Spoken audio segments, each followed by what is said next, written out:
Mi nombre es William Ibáñez, soy ingeniero químico y tengo una maestría en química industrial e investigación química. En este curso, bueno, pues vamos a tratar temas sobre diseño experimental netamente, ¿no? Pero el diseño experimental aplicado a la planificación, a la investigación y a la optimización de procesos en ambientes industriales. En estos ambientes industriales, pues, podemos encontrarnos con una diversidad muy amplia, ¿no? Pero, sin embargo, el diseño experimental tiene precisamente esa bondad que nos va a permitir trabajar prácticamente con cualquier tipo de ambiente industrial en los que ustedes se estén desenvolviendo, ¿no? Para irles conociendo un poquito mejor, sí me gustaría que al menos en el chat se presenten y me pongan de pronto la actividad a la que se dedican o la profesión que ustedes tienen para saber un poquito el contexto, el entorno en el cual nos vamos a ir desenvolviendo y obviamente tratar de orientar las sesiones que tenemos de estas sesiones virtuales, tratar de orientarlas hacia cubrir sus necesidades, ¿no? Entonces, sí les pediría que por favor en el chat se presenten y me pongan un poquito la actividad a la que se dedican o la profesión que ejercen actualmente. ¿Sí? Buenas noches. Muy bien, aquí tenemos a Percy Velázquez. Bienvenido, Percy. Nos dice que es docente en la UNSCH. Muy bien, bienvenido, Percy. Muchísimas gracias. Aquí tenemos a Marlene también. Buenas noches, Marlene. Bueno, mientras el resto de los compañeros nos van escribiendo sus actividades o la profesión a la que se están dedicando actualmente, pues vamos a ir empezando un poquito este curso, ¿de acuerdo? Entonces, en este primer módulo, como ustedes lo pudieron revisar en el sílabo, nos vamos a dedicar a la parte introductoria del diseño experimental, ¿sí? Entonces, aquí vamos a revisar básicamente cómo vamos a planificar un experimento. Primero vamos a empezar con la investigación, haciendo una diferencia, ¿no?, entre la investigación experimental y la investigación no experimental. Luego hablaremos un poquito sobre las características del diseño experimental, luego las etapas previas del diseño y finalmente la planificación de un experimento. En este primer módulo están contempladas 5 clases y durante esas 5 clases, pues, vamos a tratar de trabajar de forma interactiva. Sí les pediría que en esos casos ustedes me proporcionen información sobre algún problema que requieran resolver o ese tipo de cosas para tratar de ir abordando ese tipo de temáticas y que ustedes vayan viendo la aplicabilidad que tiene esta parte del diseño experimental, ¿no?, en los diferentes contextos que se nos pueden presentar en la vida profesional, ¿sí? Y obviamente en la vida educativa, ¿no? Porque veo que muchos de nuestros participantes están envueltos en el área de docencia, entonces también nos va a servir muchísimo en la parte de investigación, ¿sí? Entonces, bueno, vamos a revisar, aquí tenemos otro más. Aquí tenemos Janet Ramos, ingeniera química. Muy bien, Janet, bienvenida. Y vamos a empezar el curso, ¿no? Entonces vamos a empezar con la investigación experimental y no experimental.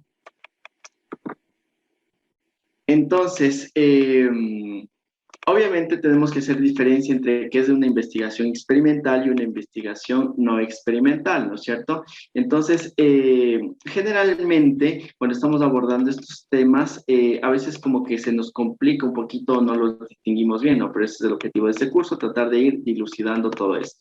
De hecho, antes de empezar con la temática per se, sí les pediría que en el momento en el que se les presente cualquier inquietud o cualquier duda que ustedes que se pueda presentar, o si quieren realizar un aporte también, pues lo hagan, ¿no? Para eso está el chat, ustedes pueden utilizar el chat en cualquier momento para que ustedes también puedan realizar sus aportes, y como les dije, en el caso de que requieran el uso del micrófono, pues también se los puedo habilitar, ¿no? Entonces simplemente levantan la manito y yo les puedo habilitar el uso del micrófono, ¿sí? Entonces, vamos a empezar. Muy bien, entonces vamos a empezar analizando un poquito qué es la investigación no experimental, ¿de acuerdo? Como su nombre lo dice, la investigación no experimental no controla las variables que nosotros vamos a tomar como objeto de estudio, Entonces, la investigación experimental se realiza únicamente con la observación. Es decir, yo voy a observar, voy a ser un espectador de los fenómenos que se están produciendo. Y únicamente voy a tratar de establecer relaciones causa-efecto con las diferentes variables que están componiendo este fenómeno. Pero yo no voy a intervenir de ninguna forma, simplemente observaré, realizaré mis mediciones, pero no voy a intervenir en el fenómeno que estoy analizando, que estoy estudiando. Por ello es que la investigación no experimental se utiliza muchísimo para estudiar hechos preexistentes, ¿de acuerdo? Es decir, vamos a analizar hechos tal cual como se presentan, ya sea en sistemas naturales o en sistemas no naturales, ¿sí? Generalmente a mí me gusta trabajar mucho con ejemplos para que esto se haga un poquito más didáctico, ¿no? Y podamos entender mejor los conceptos. Entonces, ejemplos de investigación no experimental, por ejemplo, se aplica muchísimo en las ciencias sociales. ¿Por qué? Porque en las ciencias sociales, ya sea por razones éticas o ya sea por cualquier otro tipo de razón, no se pueden manipular las variables, sino que simplemente nosotros observamos los fenómenos como se producen, ¿sí? Vamos con un ejemplo. Supongamos que yo quiero analizar el efecto que tiene el consumo de bebidas alcohólicas sobre los organismos, sobre una persona, un grupo de personas, digamos, de entre 15 y 25 años. ¿De acuerdo? Entonces, si es que yo quiero realizar ese análisis, saber cuál va a ser la afectación que tiene el consumo de bebidas alcohólicas, no es ético que yo a una persona le proporcione alcohol, ¿no es cierto? No es ético que yo le diga, bueno, como yo quiero saber cuál va a ser el efecto que tiene sobre tu salud, te voy a dar de tomar una botella de ron todos los días y al final de un año voy a analizar qué es lo que le pasó a tu salud. Entonces, ese tipo de estudios no se puede hacer por obvias razones, ¿no? Entonces, ¿qué es lo que tengo que hacer? Lo que tengo que hacer es identificar los grupos preexistentes de personas que consumen alcohol en ese grupo de edad. Y obviamente monitorear qué efectos tiene sobre su salud, sobre ese grupo de personas que ya existe, ¿no? Entonces de pronto voy a buscar en algún hospital la sección de personas que ingresan por problemas de intoxicación alcohólica, o de pronto me voy a ir a una comandancia de policía y ahí identifico las personas que han sido retenidas de pronto por conducir en estado de ebriedad o en estado etílico, ¿no es cierto? Entonces, lo que yo estoy haciendo en este caso es simplemente buscando los individuos, analizando el fenómeno tal cual se produce y tratando de establecer la causa y el efecto, ¿no es cierto? Entonces, la causa es el consumo de alcohol, el efecto es lo que quiero conocer sobre la salud del individuo. ¿Sí? Entonces, este es un claro ejemplo de investigación no experimental. ¿Sí? Otro ejemplo que podríamos tomar para explicar un poquito sobre la investigación experimental es, por ejemplo, el análisis de la tasa o la incidencia de embarazos en la adolescencia, por ejemplo, en la ciudad de Quito. ¿Sí? Entonces, obviamente yo no voy a inducir a que las adolescentes se embaracen para yo poder realizar mi estudio, ¿no? Sino que yo simplemente, estudio el comportamiento social y trato de establecer las relaciones causales por qué las adolescentes quedan embarazadas a una corta edad y cuál es el índice, cuál es la tasa de embarazo en la adolescencia, ¿no? Entonces, yo no estoy influenciando en nada absolutamente, simplemente estoy observando el fenómeno y a partir de la observación del fenómeno, obviamente recopilo información y trato de establecer relaciones causa-efecto. ¿Sí? Otra cosa que es súper importante en esta parte del diseño no experimental es que las relaciones causa-efecto que yo puedo establecer no son relaciones inequívocas. Eso es súper importante. Es decir, si yo estudio la tasa de natalidad, las causas de la tasa de embarazo adolescente en la ciudad de Quito, no van a ser los mismos o no va a ser extrapolable a las causas que puede causar el embarazo adolescente, por ejemplo, en la ciudad de Lima o, por ejemplo, en la ciudad de La Paz, ¿no? Porque son contextos sociales diferentes. Entonces, yo no puedo decir que las adolescentes en Quito se embarazan por la misma razón que las adolescentes en la ciudad de Lima o en la ciudad de La Paz, ¿sí? Entonces, no nos permite establecer relaciones causa-efecto inequívocas, sino que siempre va a estar sujeto al entorno en el cual yo realicé mi estudio, ¿sí? Vamos a seguir avanzando un poquito. Aquí tenemos, dentro del marco de la investigación no experimental, nosotros vamos a encontrarnos con diferentes tipos de diseños que nos podemos encontrar. Entonces tenemos el diseño transversal y el diseño longitudinal, ¿sí? En el diseño transversal también se conoce como un diseño transeccional y es utilizado para observar los datos en un momento específico, es decir, momentos únicos en la vida que no se van a poder, que no se van a repetir nunca más, ¿de acuerdo? Por ejemplo, un ejemplo de diseño transversal podría ser un evento que, por ejemplo, en Ecuador tuvimos nosotros un terremoto allá en el año 2016. Entonces, si es que yo quiero estudiar algo específicamente en ese año, por ejemplo, ¿cuál fue la afectación económica tras el terremoto del año 2016 en el Ecuador? Entonces, si es que yo hago ese análisis, únicamente me estoy refiriendo al año 2016, luego de que ocurrió un terremoto. Entonces, ese evento no se va a volver a repetir nunca más. Entonces, es un evento único, ¿sí? Otro ejemplo que podríamos tener es, por ejemplo, qué sé yo, cuando tenemos un accidente, ¿no? ¿Cuál es la afectación de un accidente en un proceso industrial durante un turno de la tarde, qué sé yo, ¿no? Por decir cualquier cosa. Entonces, lo importante es que nosotros entendamos que estos diseños transversales son momentos únicos que no se van a volver a repetir, ¿de acuerdo? Entonces, además, nosotros vamos a estudiar estos eventos únicos sin modificar el ambiente, sino que simplemente vamos a observar, ¿no? Como en el caso del primer ejemplo, yo voy a observar qué es lo que pasó con la economía del Ecuador luego del terremoto. Entonces, el terremoto es un evento único y estoy observando qué es lo que pasó con la economía, ¿no? Entonces, voy a tratar de establecer relaciones causa-efecto para ese punto específico, ¿sí? Un ejemplo que podría resultarnos un poco más claro es, por ejemplo, yo quiero analizar cuál es la tendencia de voto de los peruanos en el último proceso electoral. En el año, me parece que ustedes estuvieron en el último proceso electoral en este año, en el 2021, ¿no? Entonces, ¿cuál fue la tendencia de voto de los peruanos durante el proceso electoral del año 2021? ¿No? Entonces, fíjense en que es un evento único, ¿no es cierto? ¿Por qué? Porque el proceso electoral que celebramos en el año 2021 no es el mismo proceso electoral que se celebró hace 4 años o hace 5 años, ¿no es cierto? Entonces, son momentos únicos en el tiempo que nosotros vamos a analizar tal cual se presenta, ¿sí? Generalmente este tipo de diseños transversales son diseños descriptivos, es decir, nos permiten conocer o describir el entorno y el comportamiento de una o más variables. Y al igual que los diseños, bueno, como estamos dentro del contexto de la investigación no experimental, estos diseños se utilizan para establecer relaciones causales, es decir, cuál fue la causa de que los peruanos hayan tenido esta tendencia de voto en el año 2021.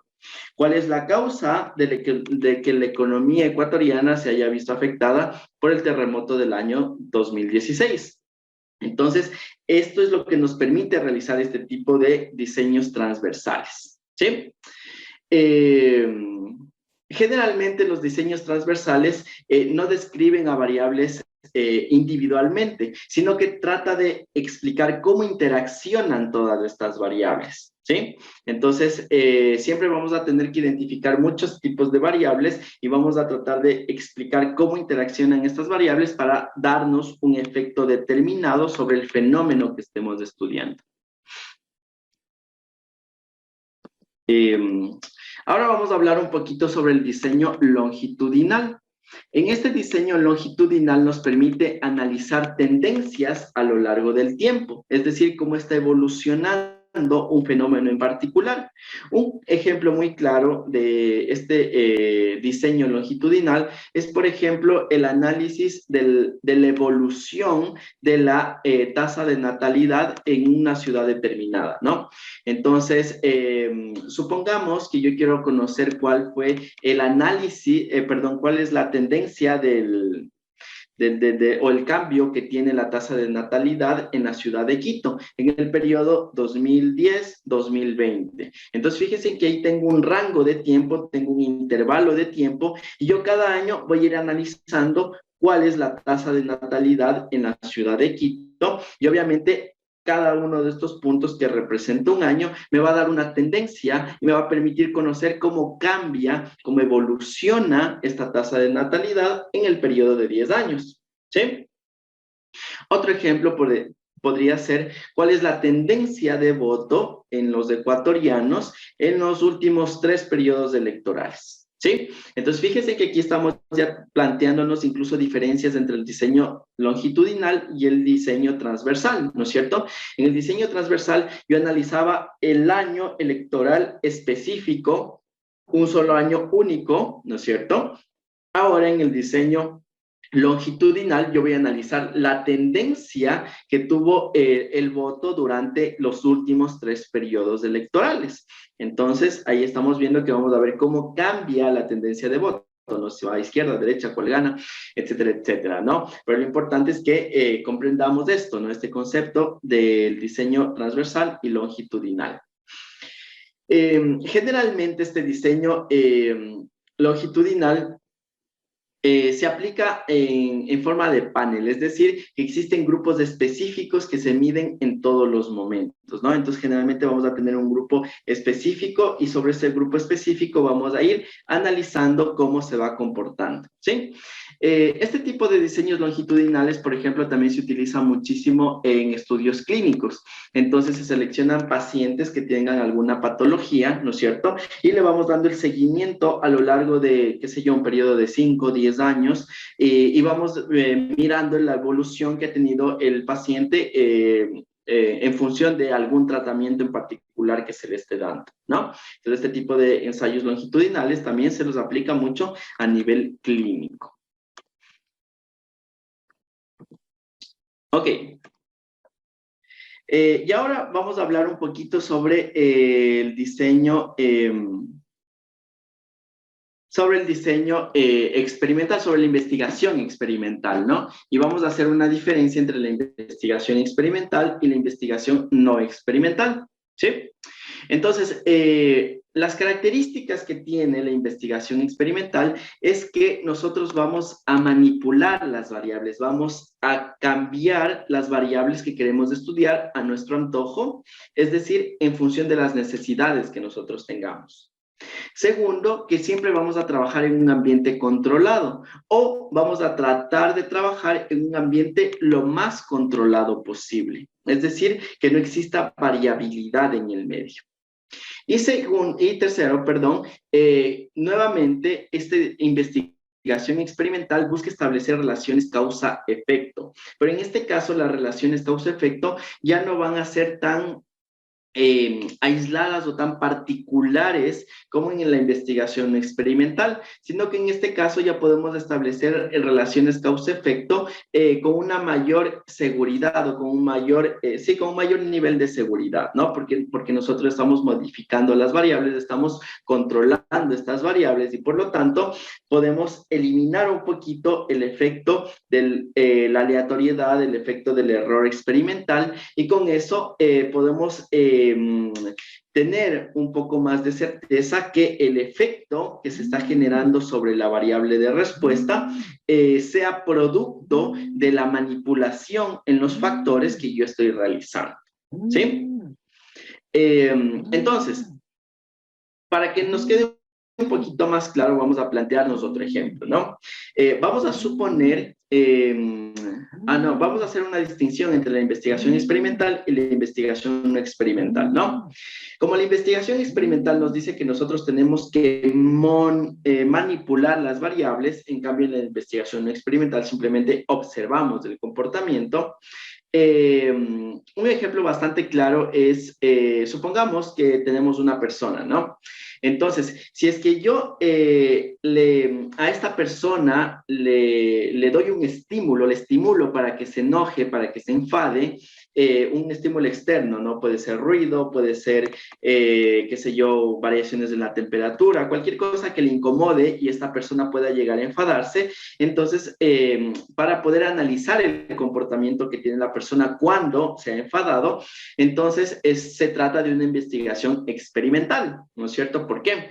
Porque yo estoy modificando el ambiente, yo estoy modificando la variable, ¿no es cierto? Está una persona tranquila, yo interfiero en el ambiente, le molesto de alguna forma y la persona va a enojarse, ¿sí? Entonces, a mí me interesa estudiar la reacción de la persona enojada, pero estoy modificando el ambiente. Ahora, si es que yo simplemente observo una persona y no hago absolutamente nada, simplemente la observo y esta persona por cualquier motivo llega a enojarse, se trata de una investigación no experimental, ¿no es cierto? Porque yo simplemente estoy observando, estoy esperando a que se llegue a enfadar la persona y luego obviamente voy a analizar el comportamiento de esta persona cuando ya se ha enfadado. ¿Sí? Pero lo importante en este ejemplo es que distingamos cuáles son las condiciones de la investigación experimental y de la investigación experimental, ¿sí? Entonces ya podemos darnos cuenta que en la investigación experimental nosotros modificamos el comportamiento de la persona, en la investigación no experimental simplemente observamos la reacción que tiene esta persona, ¿sí? No sé si es que estamos claros hasta aquí o si alguien quisiera compartirnos un ejemplo sobre investigación experimental o no experimental o quisiera añadir algo, pues pueden hacerlo con toda confianza a través del chat, ¿no?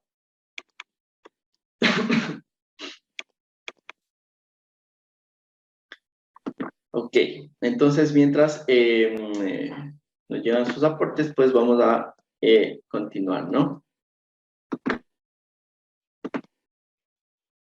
Muy bien, entonces, ahora vamos a hablar un poquito sobre la definición formal que tiene esta investigación experimental. Tenemos varias definiciones, ¿no? Pero vamos a leer estas definiciones y vamos a darnos cuenta que absolutamente todas llegan a un punto en común o concuerdan en un punto, ¿de acuerdo? Entonces, la primera nos dice, el experimento en el cual el investigador manipula una variable experimental no comprobada. Así se define la investigación experimental, ¿no? La segunda nos dice, es un proceso que consiste en someter a un objeto o grupo de individuos en determinadas condiciones, estímulos o tratamiento para observar los efectos o reacciones que se producen. Y finalmente, es un ensayo en el cual se manipulan deliberadamente uno o más variables de Douglas Montgomery, que, by the way, es una de las que más me gustan a mí. A ver. Ok, aquí tenemos una pregunta, nos dice, ¿cuál de los tipos de investigación se aplica en los procesos industriales? Muy buena pregunta, Percy, muchísimas gracias. En los procesos industriales nosotros generalmente aplicamos la investigación experimental, ¿de acuerdo? ¿Por qué? Porque en los entornos industriales nosotros podemos controlar las variables, podemos controlar el entorno y podemos manipular las variables, ¿sí? Tal es el caso, supongamos que nosotros estamos trabajando en un invernadero, ¿no? Y en la parte del invernadero voy a tener una sección de germinación. Entonces, en esta sección de germinación, por ejemplo, yo puedo controlar la temperatura, puedo controlar la humedad, puedo controlar muchas de las variables que afectan en el proceso de germinación de las semillas, ¿no es cierto? Entonces, en ambientes en los cuales yo puedo controlar todo, absolutamente todas las variables que me pueden generar alguna perturbación sobre la respuesta, que en este caso sería, por ejemplo, el tiempo de germinación, pues se trata de una investigación experimental. Y como les digo, la ventaja que tienen los entornos industriales es precisamente eso, que nosotros podemos controlar las variables, o al menos podemos controlar la mayor cantidad de variables, ¿sí? Y en el caso de que no se puedan controlar, también vamos a ver más adelante en este curso que tenemos estrategias que nos permiten de igual forma desarrollar un proceso experimental tomando en consideración estos factores para que al final no nos afecte en el estudio que estamos realizando, ¿sí?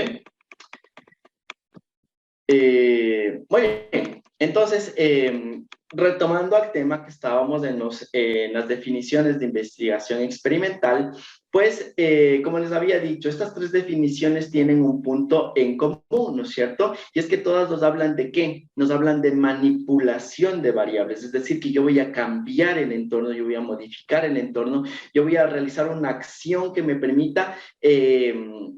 sí, exacto. Yo voy a realizar una acción que me permita modificar una variable y esta modificación se va a ver reflejada en la variable de respuesta, en el objetivo que yo quiero estudiar. ¿Sí? Muy bien, de aquí tenemos algunas características que tiene que cumplir la investigación experimental. Primero, como ya habíamos dicho, en la investigación experimental se manipulan los factores experimentales o las variables, ¿sí? Por cierto, ya que estamos hablando o nos estamos introduciendo un poquito en el diseño experimental, pues vamos a ir aclarando algunos términos con los cuales nos vamos a ir encontrando en el camino, ¿sí? Entonces, cuando yo estoy hablando de variables dependientes, dentro del ámbito del diseño experimental, independientes, perdón, se les conoce como factores, ¿sí? Variables independientes son aquellas que pueden tomar cualquier valor, ¿no es cierto? Es decir, las que yo puedo modificar. Entonces, a estas variables independientes las vamos a conocer como factores experimentales, es decir, los factores que yo quiero analizar, los que yo voy a modificar, ¿sí? Cuando estamos hablando de variables dependientes, es decir, las que se van a ver afectadas por las variables independientes, nosotros la vamos a conocer como variable de respuesta, ¿de acuerdo? Dentro del ámbito del diseño experimental se conoce como variable de respuesta porque es la que nos va a permitir identificar si es que el cambio que hice en el factor tuvo un efecto o no sobre esta variable, ¿sí? Por eso es la de respuesta. Muy bien, entonces, la primera característica que tiene el diseño, la investigación experimental, es que se manipulan las variables o los factores experimentales. Es decir, el investigador, el analista, es el que va a modificar los diferentes niveles de las variables en un experimento y luego va a observar cuál fue el efecto que tuvo esta modificación en la variable de respuesta. ¿Sí? Es decir, vamos a poner un ejemplo un poco bizarro de pronto. Supongamos que yo quiero cocer una olla de arroz, ¿de acuerdo? Entonces yo voy a decir, bueno, para cocer el arroz y que me quede bueno, yo tengo que controlar la temperatura, tengo que controlar la cantidad de agua y tengo que controlar de pronto, qué sé yo, bueno, nos vamos a quedar con estas dos, ¿no? La temperatura y el agua. Entonces, mis factores, en este caso, el uno sería la temperatura y el otro sería la cantidad del agua. Y la variable de respuesta sería, de pronto, el tiempo de cocción del arroz. ¿Sí? Entonces, ¿qué es lo que yo voy a hacer? Voy a tomar una temperatura, qué sé yo, voy a trabajar a 80 grados centígrados y, y voy a poner, qué sé yo, 500 mililitros de agua para cocer 100 gramos de arroz. Entonces, esas van a ser mis factores, ¿no? La temperatura y la cantidad de agua. Y ahora voy a cambiar esas condiciones. Voy a decir, no, yo voy a trabajar con dos condiciones. Entonces, para comparar, voy a utilizar ahora 90 grados centígrados para cocer el arroz y voy a utilizar los 1000 mililitros de agua para cocer los mismos 100 gramos de arroz. ¿Sí? Entonces, fíjense que yo estoy cambiando las condiciones, ¿no es cierto? Estoy modificando la temperatura y estoy modificando la cantidad de agua. Entonces, esto se va a ver reflejado ¿en qué? En el tiempo de cocción del arroz, que es la variable de respuesta. Entonces, esa es la investigación experimental. Yo modifico variables, modifico las variables, cambio los niveles, cambio las condiciones experimentales y analizo cuál fue la respuesta que se generó. ¿Sí? Básicamente, ese es el diseño experimental. Ahora, otra característica que tiene que tener el diseño experimental es que se establezcan grupos de control, ¿de acuerdo? Es decir, es que se deben tener al menos dos grupos, uno en el cual se modifiquen los factores y otro en el cual no se realice ninguna manipulación, y es decir, que el proceso se realice como lo realizamos tradicionalmente, ¿no? Entonces, ¿a qué me refiero? Supongamos que yo tengo la receta de mi madre para cocer el arroz. Entonces, yo siempre voy a trabajar con esta receta, ¿no? Esa es la receta tradicional y mi mamá me dice que yo tengo que cocer el arroz a 100 grados centígrados y poner 500 mililitros de agua, ¿no? Entonces, es mi receta tradicional. Esta receta tradicional va a ser mi grupo de control, ¿de acuerdo? ¿Por qué? Porque esa es la que siempre utilicé, entonces yo voy a contrastar lo que modifique con este grupo de control. Entonces yo digo, bueno, no, de pronto puede que cosa el arroz más rápido, pues el arroz más rápido, perdón, si es que incrementó, si es que disminuyó la cantidad de agua, entonces ya no voy a ponerle los 500 mililitros que le pone mi madre, voy a poner 250 mililitros, ¿sí? Entonces, en este caso, yo estoy modificando, ¿no? Uno de los factores, que sería la cantidad de agua. Entonces, esa modificación la voy a contrastar con el grupo de control, que son las condiciones normales con las que siempre he venido trabajando y que aprendí tradicionalmente, ¿no? Entonces, a eso se refiere con el grupo de control. Y siempre es importante en el diseño experimental que tengamos algo con que contrastar, porque si no tengo con qué contrastar, no puedo saber si es que el rendimiento que estoy teniendo es mejor, no puedo saber si es que el tiempo es menor, si es que el tiempo es mayor, entonces no podría llegar a tomar una decisión, ¿no? Entonces siempre es importante que yo tenga algún punto de contraste en el diseño experimental. Y finalmente es que se asigna de manera aleatoria. En este caso, bueno, más adelantito también vamos a hablar sobre la aleatorización, que es un concepto súper importante en el diseño experimental, pero hasta este momento nosotros siempre vamos a fijar las unidades experimentales de forma aleatoria. ¿Para qué? Para que el error experimental y las variables que nosotros no podamos controlar y de alguna forma nos causen un efecto sobre la variable de respuesta, se distribuyan de forma homogénea a lo largo de todas las unidades experimentales y disminuyamos el sesgo experimental con el cual nos vamos a encontrar. ¿Sí? Es decir, para que queden en términos un poco más comunes, supongamos que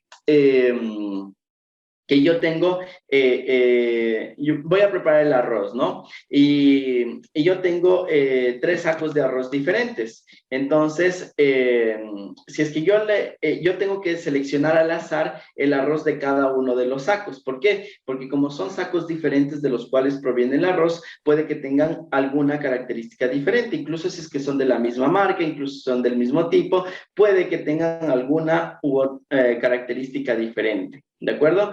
Puede ser que el uno esté más limpio, el otro no, puede ser que un grano sea más grande, el otro más pequeñito. Entonces, ese tipo de cositas nos van a afectar al final en nuestra experimentación. Y por lo tanto, lo que nosotros tenemos que hacer es seleccionar aleatoriamente las muestras. ¿Para qué? Para que no se sesgue los resultados que yo estoy utilizando. ¿Sí? Entonces, eso de momento. Ya vamos a hablar un poquito más adelante de forma más profunda sobre la aleatorización. Y ahora vamos a hablar un poquito sobre las características del diseño experimental. Hasta aquí lo que hemos visto, haciendo un resumen pequeñito, es básicamente conocer cuál es la investigación experimental y no experimental, ¿no es cierto? Distinguirlas claramente y ya sabemos que básicamente nosotros nos vamos a concentrar en la investigación experimental porque es aquella que podemos manipular las variables y es lo que nos va a permitir alcanzar la optimización de los procesos industriales y el desarrollo de procesos, el desarrollo de productos a través de la manipulación de variables, ¿sí? Entonces, vamos a concentrarnos en esta parte que es la investigación experimental. Ok, entonces, ahora vamos a empezar a hablar un poquito más sobre lo que es el diseño experimental ya per se, ¿de acuerdo?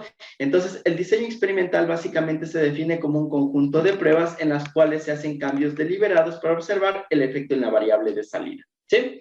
Es decir, nosotros vamos a tener... vamos a poner un esquemita aquí. Nosotros vamos a tener aquí nuestros procesos, ¿no es cierto? Nuestra caja de procesos. Vamos a tener variables de entrada, y vamos a tener variables de salida. A estas variables de entrada las vamos a conocer como los factores experimentales y a estas variables de salida las vamos a conocer como variable de respuesta, que puede ser una o varias variables de respuesta. ¿Sí? ¿Qué características tiene el diseño experimental? Que esta caja de procesos se encuentra en un ambiente controlado. ¿Sí? Siempre el ambiente va a ser controlado en el diseño experimental, o al menos lo más controlado posible que se pueda, a fin de que las pequeñas alteraciones que nosotros podamos encontrar no nos afecten en la variable de respuesta. ¿Sí? Cuando estamos trabajando con el diseño experimental, nosotros podemos trabajar con 3 enfoques. Podemos trabajar con el enfoque de la mejor conjetura, podemos trabajar con el efecto de un factor a la vez y podemos trabajar con el enfoque factorial. ¿Sí? Para abordar este tema sobre los enfoques del diseño experimental de una forma más fácil, vamos a partir de un ejemplo, ¿de acuerdo? Que es el ejemplo del golfista.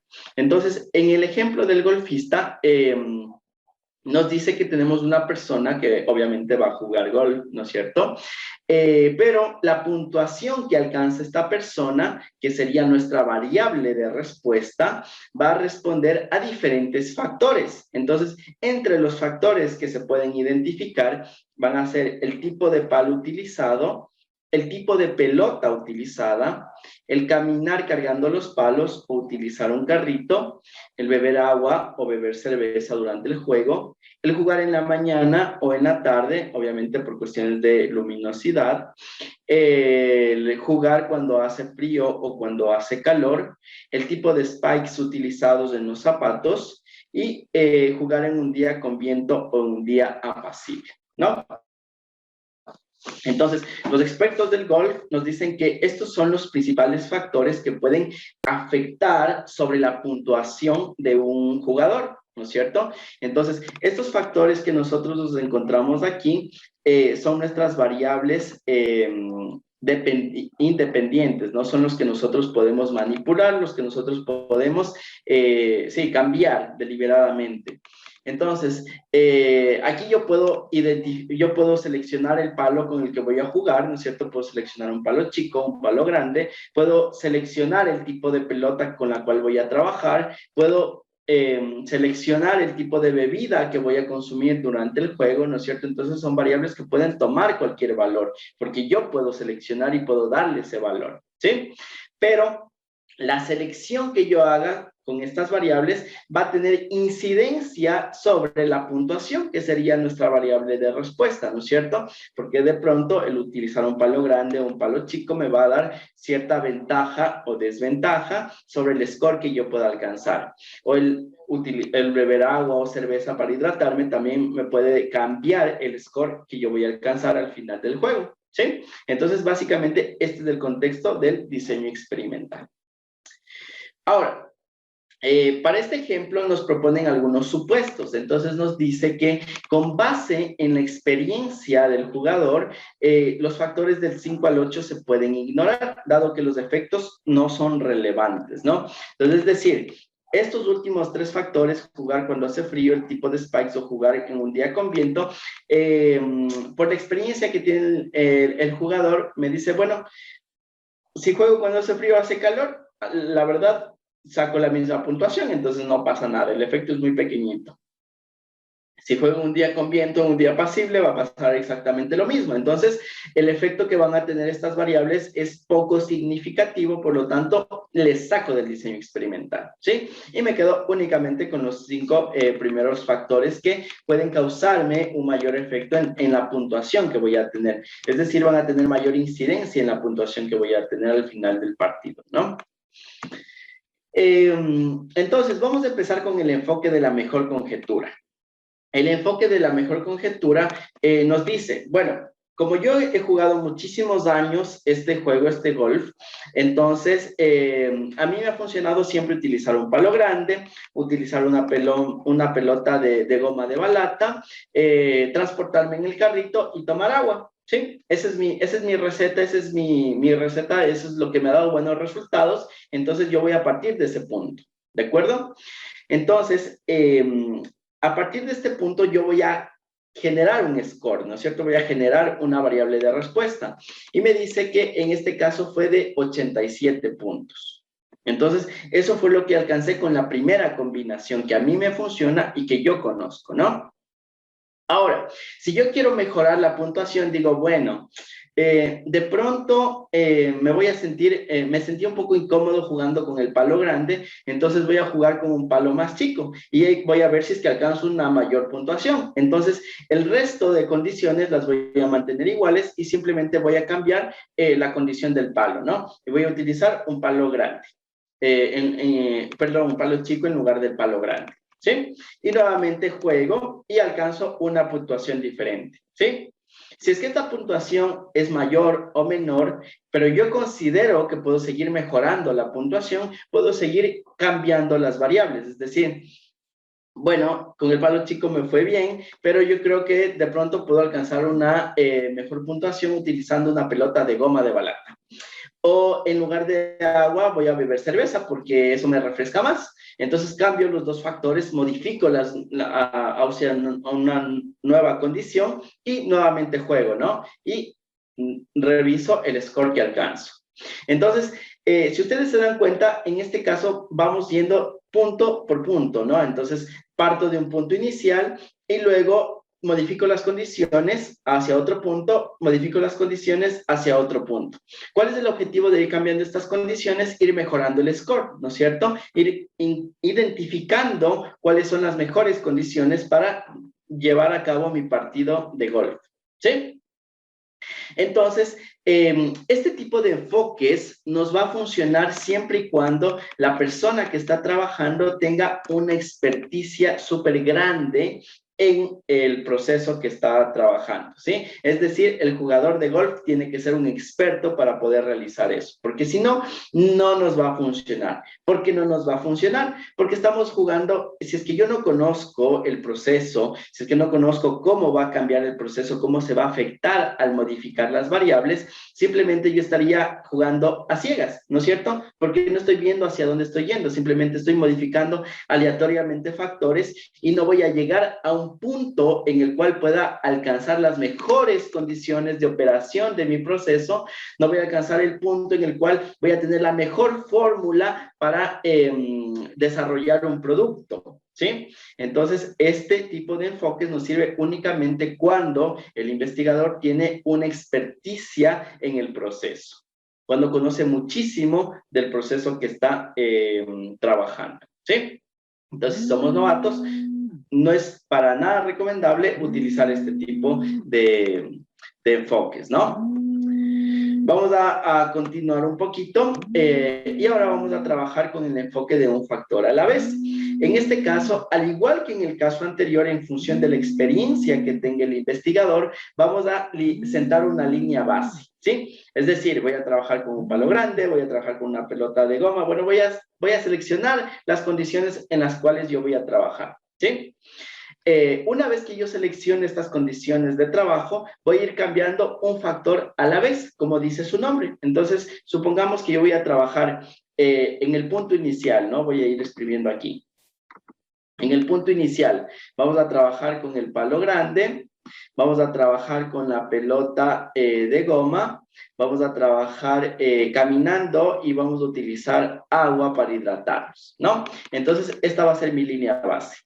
Ahora, si es que yo quiero ver cómo se comportan cada una de las variables, voy a mantener la línea base y voy a cambiar únicamente el nivel de uno de los factores. Entonces, en la siguiente experimentación voy a trabajar con la pelota chica, voy a trabajar con el palo chico, voy a trabajar con la pelota de 3 piezas, con la pelota de goma, voy a trabajar con caminando igual, y voy a seguir bebiendo agua, ¿no? Entonces, la única variable que cambié aquí, como pueden darse cuenta, es el tipo de palo. Ya no voy a utilizar el palo grande, sino que voy a utilizar un palo chico, ¿sí? Y con esto voy a ver cuál es el score que alcanzo al final del juego. Ahora, si no me siento conforme con eso, voy a cambiar nuevamente de condiciones y voy a regresar esta condición a la condición inicial. Entonces voy a tener la pelota grande, Y ahora voy a cambiar, perdón, el palo grande, y ahora voy a cambiar la pelota y voy a utilizar una pelota de 3 piezas, ¿de acuerdo? Y las otras condiciones las mantengo en la línea base, que sería el carrito y el agua.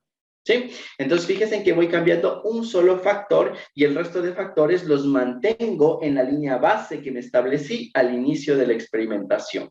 ¿Sí? Como ustedes pueden darse cuenta, este tipo de enfoque nos va a dar mejores resultados que el enfoque de una mejor conjetura, ¿no es cierto? ¿Por qué? Porque aquí ya no tengo que ser necesariamente un experto, sino que voy a ir cambiando un factor y analizo qué es lo que pasa, regreso a la línea base, cambio otro factor, analizo lo que pasa, regreso a la línea base, cambio otro factor y analizo lo que pasa, y así sucesivamente, ¿no? Y puedo llegar a tener un conocimiento pleno de cómo se comporta la variable de respuesta en función de cada uno de los factores, ¿sí? ¿Cómo podemos ver acá? Entonces podemos ver que, por ejemplo, el cambio de un palo grande a un palo normal nos va a dar una disminución en el score de una puntuación, ¿no es cierto? Podemos ver también aquí que el tipo de pelota no influye absolutamente en nada, no importa cuál pelota yo utilice, perdón, voy a obtener la misma puntuación. Aquí nuevamente va a ser mejor jugar caminando que utilizando un carrito. Y acá me va a dar mejores resultados beber agua que beber cerveza, ¿no? Entonces ya puedo saber cómo se comporta la puntuación que yo alcanzo en función de cada uno de los factores que estoy analizando, ¿sí? Una debilidad súper obvia que nosotros tenemos en este enfoque de un factor a la vez es que nosotros no podemos conocer la interacción de los diferentes factores. Es decir, yo conozco, por ejemplo, el efecto que tiene el tipo de bebida, agua o cerveza. La cerveza me favorece. Pero ¿qué tal si yo quiero saber cuál es el efecto que tiene la bebida cuando yo tengo un palo grande o cuando tengo un palo chico? Entonces no puedo conocer con este enfoque, ¿no es cierto?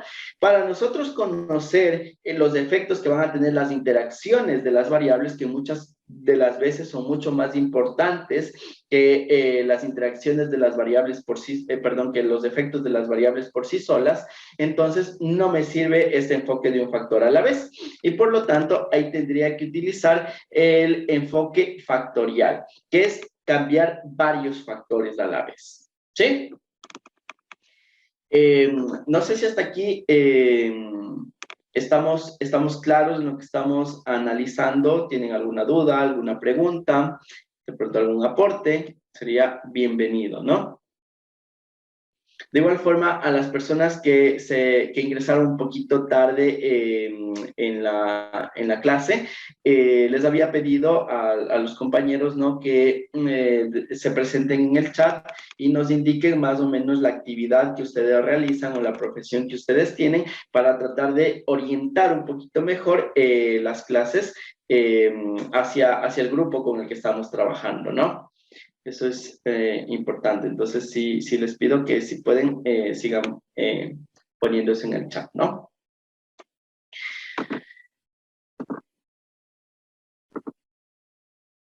Ya, y de igual forma, no les repito, ¿no?, que si se presenta alguna duda, alguna pregunta, pues la pueden ir poniendo en el chat y vamos a tratar de irla solventando a lo largo de la clase, ¿no? Yo voy a estar revisando constantemente si es que se generan preguntas o si nos llega algún mensaje al chat del grupo. Ok, muy bien, ahora vamos a hablar del efecto de variar dos factores a la vez, ¿no es cierto? Entonces, cuando yo varío dos factores a la vez, ya me estoy refiriendo a un diseño factorial, porque el diseño factorial precisamente me permite identificar cuál de los factores tiene un mayor efecto y si es que la interacción de estos factores también me genera un efecto significativo, ¿sí? Entonces, en este caso vamos a fijarnos en las gráficas que nosotros tenemos aquí. Fíjense en que nosotros tenemos esta gráfica, ¿no? En esta gráfica nosotros vamos a indicar dos factores, vamos a trabajar con dos factores. En el primer factor tenemos el tipo de pelota y en el segundo factor el tipo de palo. Entonces aquí tenemos los niveles de cada factor. Para el tipo de pelota tenemos dos niveles, el primero que sería la pelota de goma de bala, la pelota de goma de balata, y el segundo que sería la pelota de 3 piezas. Y para el palo tenemos el palo grande y tenemos el palo normal. De igual forma, 2 niveles, ¿no? Entonces, si nosotros analizamos esto que tenemos aquí, podemos fijarnos que tenemos diferente score en función de la combinación de palo y pelota que estamos utilizando. Entonces, para la primera combinación que tenemos de la pelota de 3 piezas y el palo grande, alcanzamos un score de 88 y 91 puntos, ¿sí? Para la segunda combinación que tenemos la pelota de 3 piezas y el palo normal, alcanzamos una puntuación de 92 y otra de 94 puntos. La tercera combinación, pelota de goma y palo grande, tenemos 89 y 90 puntos. Y finalmente, para la última combinación, que tenemos la pelota de goma, pelota de goma y el palo normal, tenemos 93 y 91 puntos, ¿sí? Entonces, lo que vamos a hacer ahora es identificar cuál es el efecto que tiene cada uno de los factores individualmente. Y luego vamos a analizar el efecto que tienen los factores combinados, ¿sí? Para el efecto del palo de golf, vamos a trabajar con, obviamente, únicamente con el tipo de palo, ¿no? Entonces vamos a hacer la diferencia entre la puntuación obtenida únicamente con el palo normal y la diferencia de la puntuación obtenida con el palo grande, ¿no? Entonces, aquí tenemos el promedio de las puntuaciones obtenidas con el palo normal menos el promedio de las puntuaciones obtenidas con el palo grande.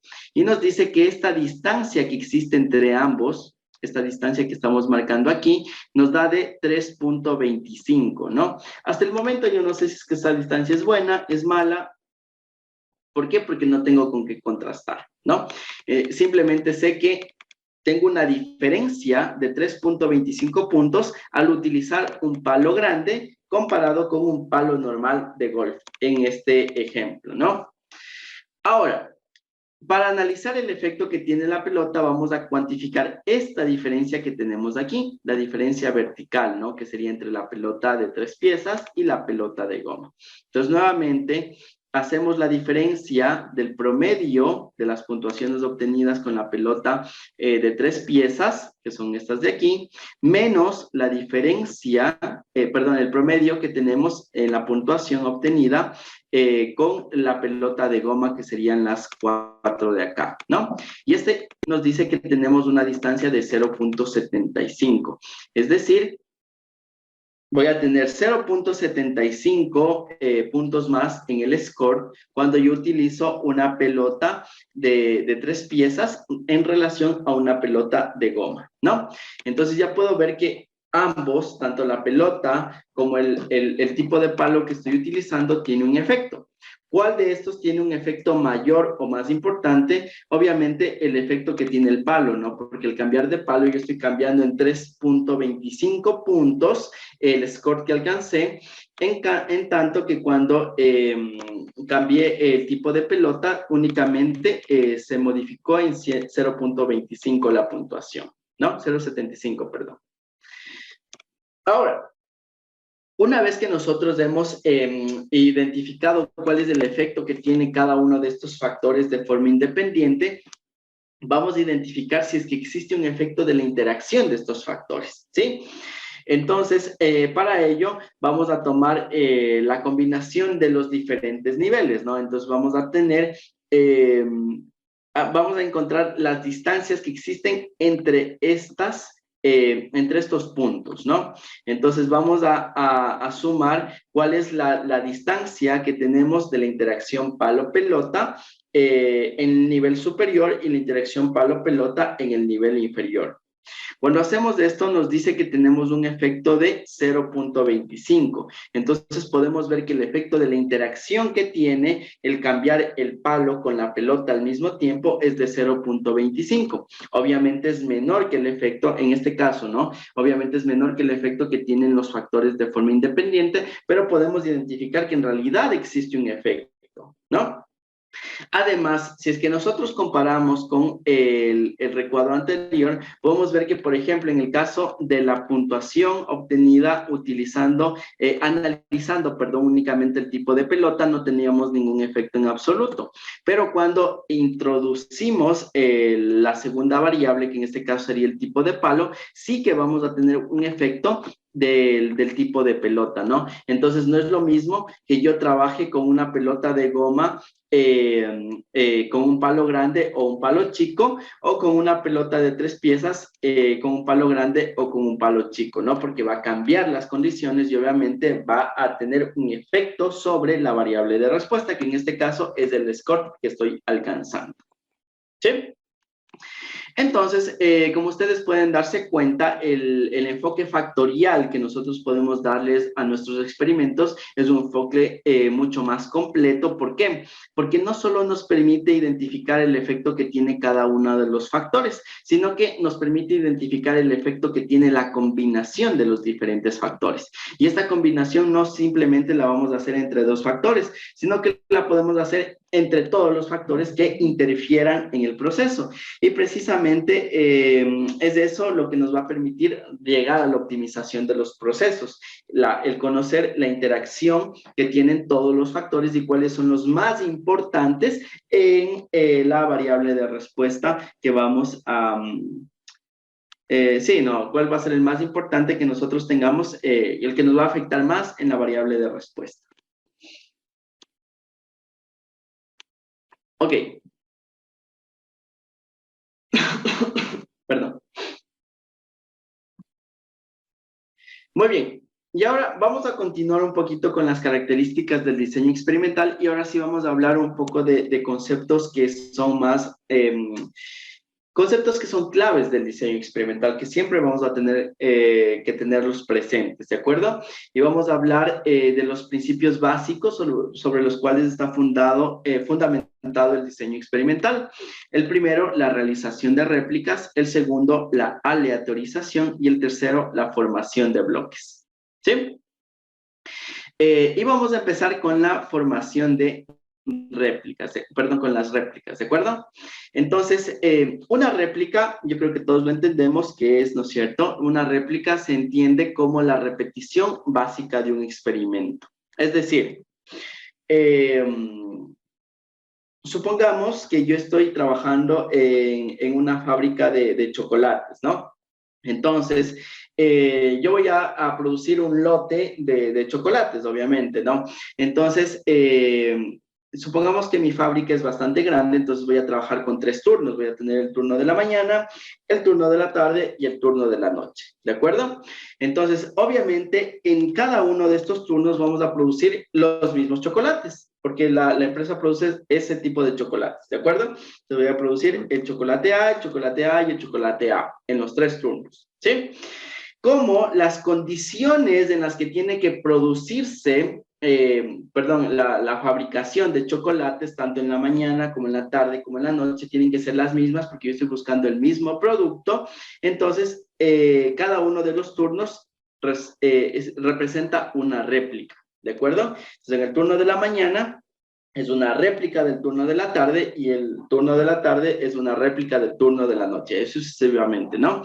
¿Por qué? Porque las condiciones en las que tiene que darse la producción tiene que ser exactamente lo mismo. Entonces yo estoy repitiendo lo que hice en la mañana, en la tarde y en la noche. Entonces eso le conocemos como réplica, la repetición de un experimento bajo las mismas condiciones, ¿sí? Y ahora siempre tenemos que saber para qué utilizamos estas réplicas, ¿no? Porque no tendría sentido que yo utilice réplicas si es que no me va a aportar en nada. Dentro del contexto del diseño experimental, las réplicas me van a permitir, primero, determinar el error experimental y segundo, me va a facilitar estimar el efecto que va a tener el factor sobre la variable de respuesta. ¿Sí? Antes de continuar, quisiera consultarles si es que tenemos claro cuál es la diferencia entre error experimental o error estándar, que también se lo conoce, y la desviación estándar.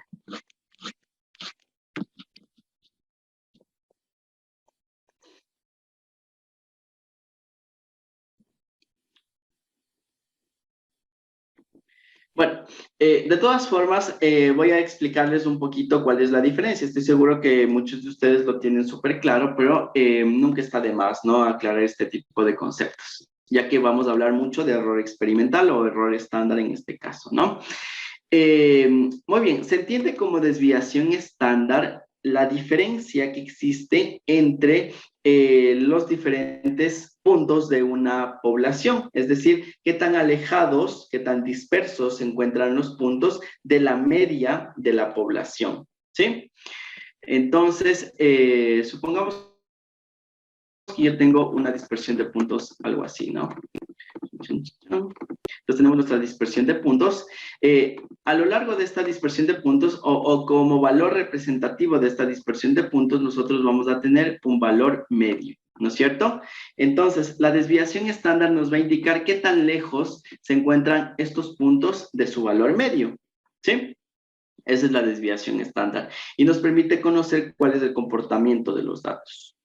Ahora, cuando nosotros estamos hablando de error estándar, nos estamos refiriendo a cuál es la diferencia que existe entre la media de una población y la media de la muestra, de la muestra de la cual, de la muestra que se extrajo de esa población. ¿Sí? Entonces son conceptos que igual nos indican un poco la variabilidad, pero en este caso la desviación estándar nos indica la variabilidad de los grupos respecto a la media de la población. En cambio, el error estándar es la diferencia que existe entre el valor medio de la muestra comparado con el valor medio de la población. Como nosotros sabemos, las características de una distribución de una población, como son la desviación estándar y la media, se ven modificadas cuando nosotros extraemos una muestra de esta población. Obviamente va a ser muy parecido las características de la muestra a las características de la población, pero nunca va a ser la misma, siempre va a cambiar un poquito, ¿no? Para que nos quede un poquito claro, supongamos que yo tengo una población de 10,000 individuos, ¿de acuerdo? Vamos a analizar un poco la estatura de estos individuos. Digamos que absolutamente toda la población es únicamente 10,000 personas. Entonces, estas 10,000 personas van a tener un promedio de estatura de 1.75 metros y van a tener una desviación estándar de 0.15 metros, ¿de acuerdo? Ahora, si es que yo saco una muestra de 100 personas de esta población de 1,000 personas, voy a tener un valor de media que no va a ser el mismo y una desviación estándar que tampoco va a ser la misma, ¿de acuerdo? Entonces, supongamos que tengo una media de 1.71 y una desviación estándar de 0.13. Ahora, si yo tomo otra muestra de 500 individuos, tampoco va a ser la misma, ¿no es cierto? No voy a tener las mismas características, sino que me va a cambiar un poquito, pero siempre va a estar muy cerca del valor de los valores de las características de la población.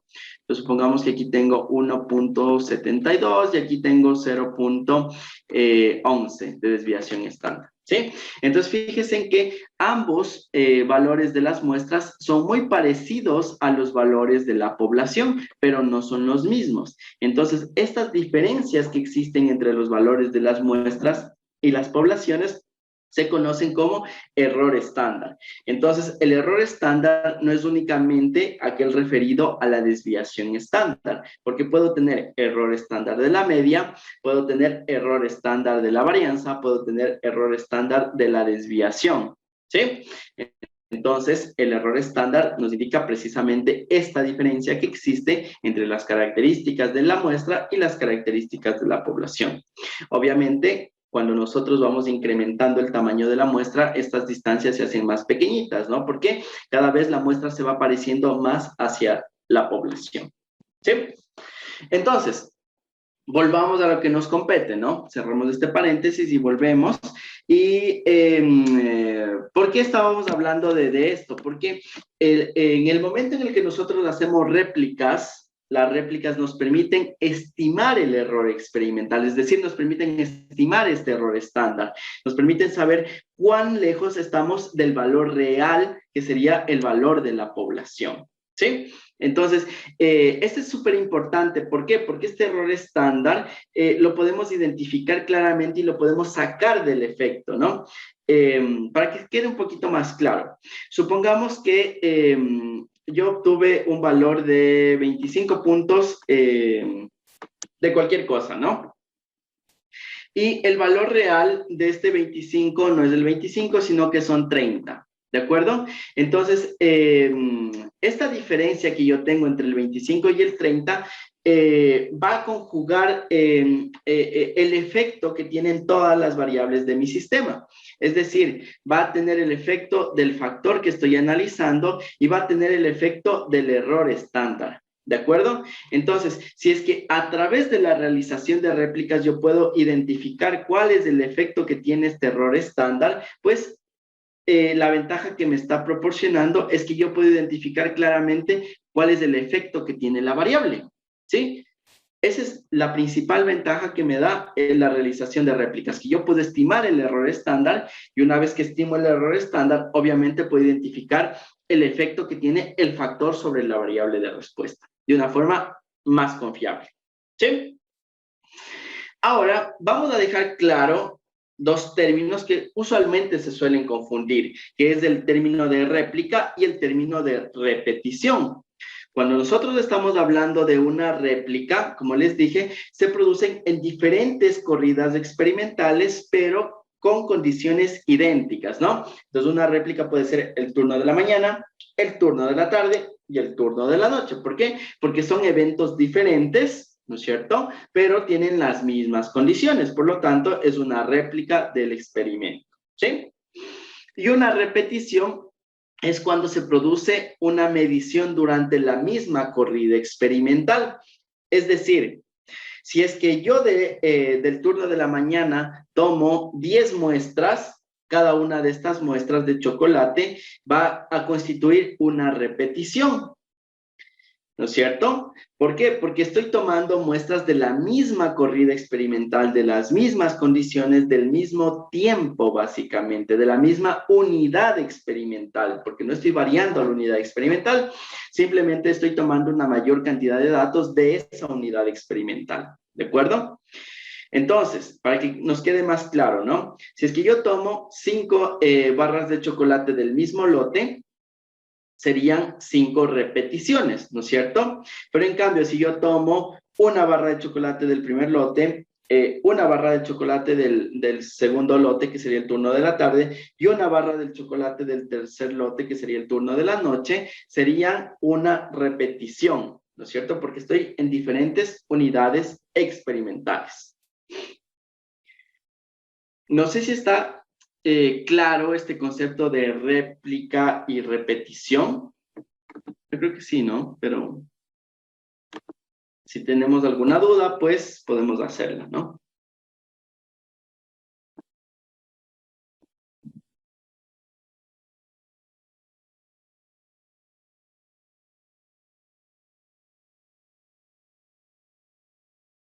Ok, me parece que no. Entonces, vamos a continuar, ¿no? Eh, Ahora vamos a analizar otro principio que es súper importante, que es el principio de aleatorización, ¿de acuerdo? Entonces, de hecho, la aleatorización es uno de los pilares, como les dije, son los pilares fundamentales del diseño experimental, ¿no es cierto? ¿Y qué es la aleatorización? Es básicamente asignar de forma aleatoria el orden en el cual se van a realizar las corridas experimentales, ¿sí? Sencillamente eso. Yo no puedo decidir como investigador, como experimentador, yo no puedo decidir el orden en el cual se va a producir una corrida experimental. ¿Por qué? Porque en el momento en el que yo hago eso, y si el material que yo estoy utilizando no es muy homogéneo, que se diga, voy a crear un sesgo en los datos importante. ¿Sí? Como les dije, a mí me gusta trabajar mucho a través de ejemplos, entonces vamos a proponer un ejemplo para que esto nos quede claro, ¿no? Entonces, supongamos que yo voy a trabajar voy a experimentar una nueva vacuna, ¿de acuerdo? Para cualquier enfermedad en diferentes, en conejitos, ¿de acuerdo? Entonces, esta vacuna yo la voy a probar en 5 conejos, ¿de acuerdo? Entonces voy a tener el conejo 1, voy a tener el conejo 2, voy a tener el conejo 3, voy a tener el conejo 4 y voy a tener el conejo 5, ¿de acuerdo? Y voy a probar diferentes, bueno, vamos a trabajar con 6 conejitos, ¿de acuerdo? Y voy a tener el conejito 6. Y voy a tener, obviamente, mi grupo de control, entonces voy a tener la vacuna 1, que sería mi grupo de control, y voy a tener el nuevo tratamiento, que sería la vacuna 2, ¿de acuerdo? Ahora, ¿cómo yo selecciono los conejos? Obviamente voy a trabajar 3 conejitos con la vacuna 1 y 3 conejitos con la vacuna 2. Pero, ¿cómo selecciono yo los conejitos para trabajar en la vacuna 1 y cómo los selecciono para trabajar en la vacuna 2? Si es que yo digo, bueno, del conejo 1 al 3, pan, se van a la vacuna 1, y del conejo 4 al 6, pan, se van a la vacuna 2. En ese momento en el que yo estoy haciendo eso, estoy creando un criterio de selección. Y en el momento en el que estoy dando este criterio de selección, estoy creando un sesgo experimental. ¿Por qué? Porque a pesar de que todos los conejitos se tratan de que sean lo más homogéneos posibles, es decir, que todos sean machos o todos sean hembras, que todos tengan la misma edad relativamente, que todos tengan el mismo peso relativamente, igual, son individuos diferentes, que tienen características diferentes, ¿no es cierto? Entonces, de pronto un conejito tiene un metabolismo más acelerado que el otro, de pronto un conejito tiene mayor resistencia que el otro, pero eso yo no lo puedo saber, ¿no es cierto? Entonces, como no lo puedo saber y existe la probabilidad de que pase eso, entonces, para que yo no sesgue los datos, yo tengo que seleccionar los conejitos y las vacunas de forma aleatoria. ¿De acuerdo? Entonces, ¿qué es lo que voy a hacer? En una urna, bueno, se puede hacer de muchas formas, ¿no? Pero esta es la forma tradicional y para que me entiendan, ¿no? En una urna vamos a poner las etiquetas de los conejitos del 1 al 6. Y de igual forma vamos a poner 3 etiquetas de la vacuna 1 y de la vacuna 2. Y vamos a sacar de la urna la etiqueta del conejito y la etiqueta de la vacuna. Hacemos un match y esa va a ser la asignación primero. ¿Sí? Ahora, una vez que yo he asignado, supongamos que tengo el conejo 1, el conejo 3 y el conejo 4 con la vacuna 1, ¿cierto? Vacuna 1. Y luego tengo el conejo 2, el conejo 5 y el conejo 6 con la vacuna 2. Entonces, una vez que yo he hecho la asignación de forma aleatoria, también tengo que saber el orden en el cual voy a aplicar la vacuna a los diferentes conejitos de forma aleatoria. Entonces, nuevamente en una urna voy sacando el orden, ¿de acuerdo? Entonces, ahí estoy garantizando que todo el proceso sea completamente aleatorio, que no exista ningún sesgo y que todo el error experimental que puede aparecer por cualquier motivo se disperse de forma homogénea en todas las unidades experimentales, es decir, en este caso, en el grupo de todos los conejitos, que todos los conejitos tengan la misma probabilidad de ser elegidos y vacunados con cualquiera de las 2 vacunas disponibles, ¿sí? Entonces, esa es la aleatorización. ¿Qué ventaja nos da esta aleatorización? Una de las principales ventajas, como les digo, es que no vamos a crear sesgos, ¿no es cierto? ¿Por qué? Porque nos permite distribuir de forma homogénea todo el error experimental a lo largo de todas las unidades experimentales, que en este caso serían los conejitos, ¿sí? Y además me permite estimar de forma con mayor certeza el error experimental, ¿sí? Al momento en el que yo hago este tipo de aleatorización, el error experimental, como está distribuido homogéneamente, entonces voy a tener un mayor nivel de certeza en la estimación del error experimental y por lo tanto voy a tener mayor certeza en el efecto que tiene el factor que estoy analizando. Y finalmente, para terminar con esta parte de los principios fundamentales, vamos a hablar un poquito sobre la formación de los bloques, ¿de acuerdo? Estos bloques también son muy importantes en el diseño experimental. ¿Por qué? Porque cuando nosotros contamos con unidades experimentales que no sean muy homogéneas, nos permite eliminar el efecto que va a tener la no homogeneidad de las unidades experimentales o eliminar los efectos que van a tener los factores de ruido, ¿sí? De hecho, la formación de bloques, por comentarles un poquito, se desarrolló en el ámbito de la agronomía. ¿Por qué? Un ejemplo muy útil para entender esto es que cuando nosotros estamos analizando algún tipo de cultivo en el ámbito agronómico, ¿no? Muchas veces las parcelas de tierra no son homogéneas. Es decir, la pendiente que tiene la tierra no va a ser igual en todos los lados, ¿no? Entonces podemos encontrarnos muchas veces con terrenos inclinados, ¿sí? Entonces la pendiente de la parte superior va a ser diferente a la pendiente de la parte media y diferente obviamente a la pendiente de la parte baja, ¿no? Entonces vamos a distinguir tres zonas, la zona 1, la zona 2 y la zona 3. Ahora, ¿por qué no van a ser las mismas?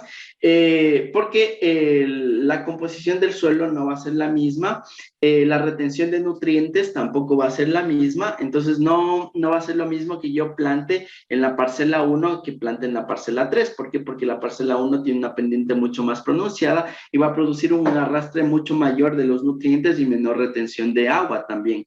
En cambio, las parcelas bajas que tienen una menor pendiente, van a tener una mejor retención de nutrientes y retención de agua, ¿sí? Entonces, obviamente, estas características propias del suelo van a tener un efecto sobre el tipo de cultivo, sobre el rendimiento del cultivo que yo voy a realizar, ¿no? Entonces, ¿qué es lo que hago en ese caso? Supongamos que en este caso yo quiero trabajar con tres tipos de semillas. Voy a tener la semilla tipo A, voy a tener la semilla tipo B y voy a tener la semilla tipo C, ¿sí? Si es que yo planto la semilla tipo A en la parcela 1, la semilla tipo B en la parcela 2 y la semilla tipo C en la parcela 3, obviamente no voy a poder identificar cuál es el efecto de la semilla, ¿no es cierto? ¿Por qué? Porque yo ya sé de entrada que la parcela 3 me va a dar mejores resultados. ¿Por qué? Porque el suelo va a tener mejor calidad, va a tener mayor retención de agua, etcétera, etcétera. Por lo tanto, se va a reflejar en un mayor rendimiento de la semilla, ¿sí? Así de sencillo. Entonces, ¿qué es lo que tengo que hacer? Dentro de cada una de estas parcelas cada una de estas parcelas va a constituir un bloque. Entonces voy a tener el bloque 1, el bloque 2 y el bloque 3. Y dentro de cada bloque voy a dividir en tres parcelas nuevamente. Voy a tener 1 y 2 y 3 parcelas en el bloque 1, 2 y 3 parcelas en el bloque 2, 2 y 3 parcelas en el bloque 3. Entonces ahí sí aplico el principio de aleatoriedad y siembro las 3 semillas en la parcela 1, las 3 semillas en la parcela 2 y las 3 semillas en la parcela 3. ¿Sí? Si ustedes se fijan, lo que estamos logrando con esto es eliminar el efecto que tiene la calidad de suelo de la parcela, ¿no es cierto? Porque ya no importa si es que yo tengo mejores condiciones en la parcela 1 que en la parcela 3 o viceversa. ¿Por qué? Porque como yo estoy plantando los tres tipos de semillas en cada una de las parcelas, yo puedo contrastar la semilla de tipo A en la parcela 1 con la semilla de tipo B en la parcela 1 y con la semilla de tipo C en la parcela 1. Y lo mismo en la parcela 2, voy a poder contrastar la semilla de tipo A, la semilla de tipo B y la semilla de tipo C en las mismas condiciones. Y obviamente lo mismo va a pasar en la parcela 3, ¿no es cierto? Entonces, ¿qué es lo que estoy logrando con esto? Eliminar el efecto que tiene la variable de ruido, que en este caso es la pendiente del terreno, y únicamente me quedo con el efecto que me está generando el tipo de semilla, que es el factor que estoy analizando. ¿Sí? Entonces, fíjense en que estos tres principios básicos son súper importantes. ¿Por qué? Porque estos tres principios nos van a permitir identificar el efecto que tiene el factor sobre la variable de respuesta, ¿no? Como vimos, como vimos, las réplicas obviamente nos permiten estimar el error experimental de una mejor forma, y una vez que estimemos este error experimental, pues podemos estimar de forma más segura el efecto del factor. La aleatorización, lo mismo, ¿no? Nos permite aislar el efecto que va a tener el factor, nos permite eliminar sesgos que nosotros podamos asignarle a los datos y obviamente identificar de forma más fácil el efecto propio del factor, eliminando los factores de ruido. Y lo mismo, la formación de bloques, ¿no? La formación de bloques me permite eliminar la variabilidad indeseada de los factores de ruido y quedarme únicamente con la variabilidad que me están ofreciendo, que me está generando el factor de tratamiento, que es el que yo estoy analizando, el que yo estoy estudiando. ¿Sí? No sé si es que hasta aquí tenemos alguna pregunta, alguna inquietud.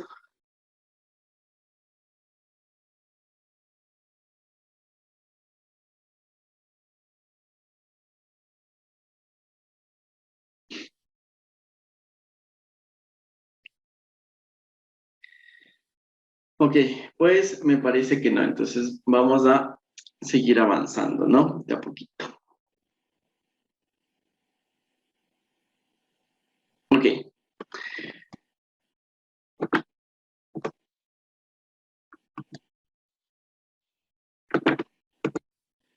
Muy bien. Y ahora vamos a empezar con una parte que es bastante interesante, que es la planificación de un experimento, ¿de acuerdo? Eh, Cuando estamos hablando de la planificación de un experimento, es básicamente los pasos que tenemos que seguir para generar un diseño experimental y ejecutarlo y obviamente analizarlo y llegar a las conclusiones, que es lo importante de esto, ¿no? Entonces, en la planificación de un experimento, nosotros vamos a partir siempre con la identificación y enunciación del problema, luego la identificación de factores, rangos y niveles. Tercero, la identificación de variables de respuestas. Cuarto, la elección del diseño experimental de acuerdo a lo que nosotros queramos realizar. Quinto, la ejecución del diseño. Sexto, el análisis estadístico, que aquí vamos a aplicar estadísticos paramétricos o no paramétricos, dependiendo del caso de estudio. Y finalmente llegamos a las conclusiones, ¿no? Entonces, vamos a empezar con la identificación y enunciación del problema. Básicamente, en esta parte lo que nosotros tenemos que hacer es desarrollar todas las ideas que nosotros tengamos alrededor del tema que vamos a analizar, ¿no? Y obviamente plantearnos los objetivos del experimento, ¿sí? Entonces, en este caso sí es importante que yo sepa claramente qué es lo que quiero hacer, ¿de acuerdo? Supongamos que trabajo en el área de desarrollo de una empresa, ¿no? Entonces, obviamente, mi objetivo va a ser desarrollar un nuevo producto. ¿Cómo desarrollo un nuevo producto? A través de la identificación de las variables que me afectan, ¿no es cierto? Y el objetivo sería optimizar básicamente estas variables para poder llegar a tener un mejor rendimiento, ¿sí? O de pronto ya existe un proceso existente y digamos que yo quiero mejorar el rendimiento de este proceso, entonces nuevamente voy a llegar a un proceso de optimización, ¿no? O supongamos que yo estoy investigando algún nuevo proceso y yo no conozco claramente cuáles son las variables que influyen sobre este proceso. Entonces ahí lo que me interesa saber es cuál de los factores que yo puedo analizar tiene una mayor importancia en los resultados que voy a alcanzar. ¿Sí? Entonces siempre es importante que nosotros tengamos en mente esto. ¿Cuál es el objetivo de mi experimentación? Si es que quiero optimizar, si es que quiero desarrollar un nuevo producto, si es que quiero identificar cuáles son los factores de mayor relevancia, etcétera, etcétera, ¿no? Y luego obviamente tenemos que hacer una enunciación del problema. Para esto tenemos que tener un enunciado súper claro para que nos facilite la comprensión del problema. Y obviamente en esta parte de aquí nosotros tenemos que plantearnos las diferentes hipótesis con las cuales vamos a trabajar, ¿sí? Entonces, generalmente cuando yo estoy trabajando con el desarrollo de un nuevo proceso y tengo que tener un punto de contraste, ¿no? Entonces, siempre voy a partir de una hipótesis nula y una hipótesis alternativa. Esta hipótesis nula generalmente me plantea la igualdad de los tratamientos, es decir, el tratamiento tradicional va a ser exactamente el mismo, no, o sea, en respuesta me refiero, ¿no? Me va a dar exactamente las mismas respuestas que el tratamiento nuevo que estoy proponiendo. Pero la hipótesis alternativa me va a plantear la diferencia, entonces me va a decir, no, el tratamiento antiguo es diferente al tratamiento nuevo, o sea, voy a tener un diferente rendimiento, voy a tener un diferente tiempo, etcétera, etcétera, ¿de acuerdo? Entonces, esto es lo que generalmente vamos a tener en el planteamiento de las hipótesis. Y bueno, eso básicamente, ¿no? Tener presente el objetivo global, que vamos a hacer un tamizado, una optimización, un desarrollo, etcétera, etcétera. Y aquí sí nos vamos a detener un poquito más, que es la elección de los factores, niveles y rangos, ¿de acuerdo? Cuando yo estoy haciendo la elección de los factores, generalmente tengo que identificar básicamente todas aquellas variables que me pueden afectar sobre, sobre mi variable de respuesta. ¿De acuerdo? Entonces, en este caso, no sé si es que alguien quisiera trabajar sobre algún ejemplo, nos quiere proponer algún ejemplo de algún entorno industrial o de algún proceso en el cual ustedes estén trabajando, y sobre esto vamos a ir identificando los factores para que se acerque un poco más a su realidad, ¿no? Y vayan entendiendo un poquito mejor. O si no, bueno, yo propongo un ejemplo y seguimos trabajando, que tampoco hay ningún inconveniente.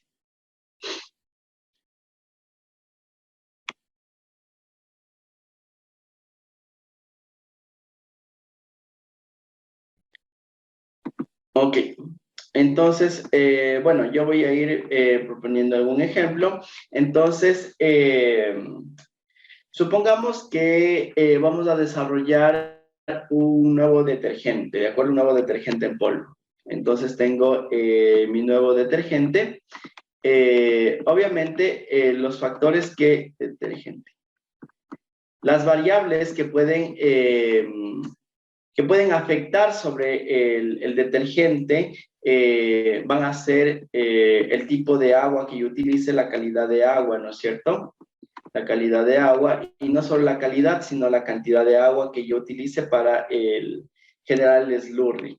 Generalmente, no, para que todos estemos hablando de lo mismo, el detergente en polvo se produce a partir de una mezcla que se conoce como slurry.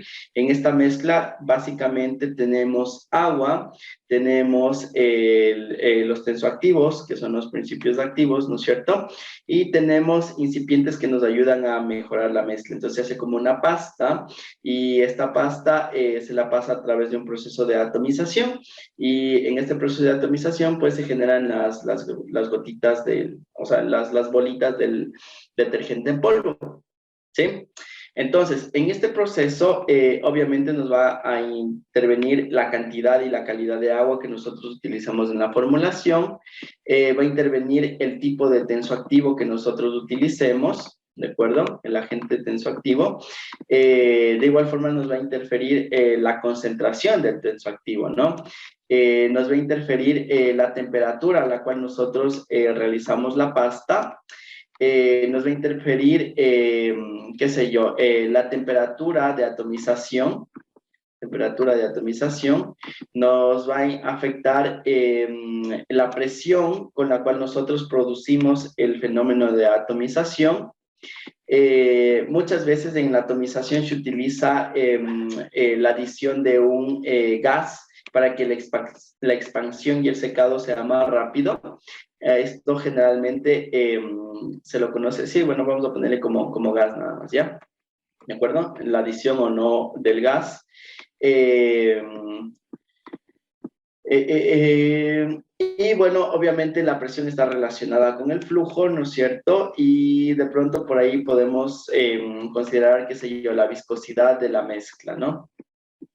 Entonces, estas son variables que en este momento voy identificando que me pueden afectar en la calidad del detergente, ¿no es cierto? Entonces, a estos los voy a conocer como los factores en general. Dentro de estos factores, nosotros vamos a identificar factores, recuerden que son las variables independientes, es decir, aquellas que yo puedo modificar y que pueden tomar cualquier valor de forma indistinta, ¿no? Entonces, una vez que yo he identificado estos factores, vamos a clasificarlos entre factores potenciales de diseño y los factores perturbadores. Los factores potenciales de diseño son aquellos factores que, como su nombre los dice, van a ser los más importantes y de pronto van a ser los que a mí me interesa estudiar, los que tienen mucho potencial para ser analizados, estudiados. ¿Por qué?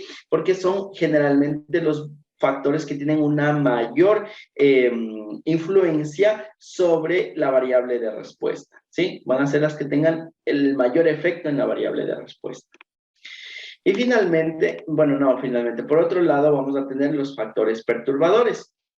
Estos factores perturbadores generalmente pueden tener un efecto sobre la variable de respuesta, pero este efecto no va a ser tan significativo, no va a ser tan importante como los factores, como el efecto que van a tener los factores potenciales de diseño. ¿Sí? Entonces, en este ejemplo vamos a seleccionar nuestros valores, nuestros factores potenciales de diseño y vamos a seleccionar nuestros factores perturbadores. Entonces, dentro de los factores potenciales de diseño, bueno, yo me atrevería a decir que de los más importantes pueden ser la temperatura de la atomización. Podemos trabajar también con la presión, factor potencial estoy poniendo, ¿no? Con la presión en las toberas para la atomización, con la presencia o no de gas en las toberas para la atomización, y con el tipo de agua que vamos a utilizar, ¿de acuerdo? Entonces, para mí, estos son los factores más importantes, los que van a tener los mayores efectos, ¿de acuerdo? Y por lo tanto, los voy a clasificar como factores potenciales de diseño. Ahora, los factores de ruido son aquellos que no me van a proporcionar muchísima influencia, no me van a proporcionar muchísima información del proceso. Entonces, en este caso, yo puedo utilizar el mismo tipo de tensoactivo para todas las formulaciones. Entonces, a este le voy a decir que es un factor de ruido, ¿no? Factor perturbador, perdón. La temperatura del slurry tampoco es muy importante porque esto únicamente me va a afectar en la cantidad de presión que yo utilice en el punto de las toberas, ¿no? En el transporte, perdón, hacia las toberas. Entonces vamos a llamarlo como un factor de ruido.